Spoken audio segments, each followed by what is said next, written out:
ሳር ይበላል ቅጠል ያላምጣል እያሉ ዝንጀሮ ይሉታል። ትናንሾቹ ሳይቀሩ ዝንጀሮ እያሉ ይስቁበታል፣ ይሳለቁበታል። እሱም እነሱን ሲያይ ሮጦ ጫካ ይገባና ይሸሸጋል። ከእናቱ በስተቀር ማንም የለውም። እናት እሱን ለማሳደግ ዋጋ ከፍለዋል። እሱን ለመጠበቅ ኋላው ሲንከራተቱ በሳምንት ከ230 ኪሎ ሜትር በላይ እንደ ሮጡ እያዩ መስክረዋል።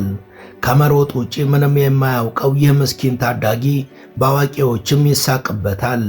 እናትም ኩርምት ብለው አንገታቸውን ይደፉ ነበር። አሁን ግን የዚህ ልጅ ታሪክ ተቀይሮ የዓለም ተወዳጁ ታዳጊ ሆኗል።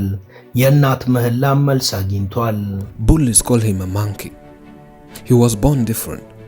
He has lack of knowledge that his mind cannot support going to school. Meet this young man who shocked the world.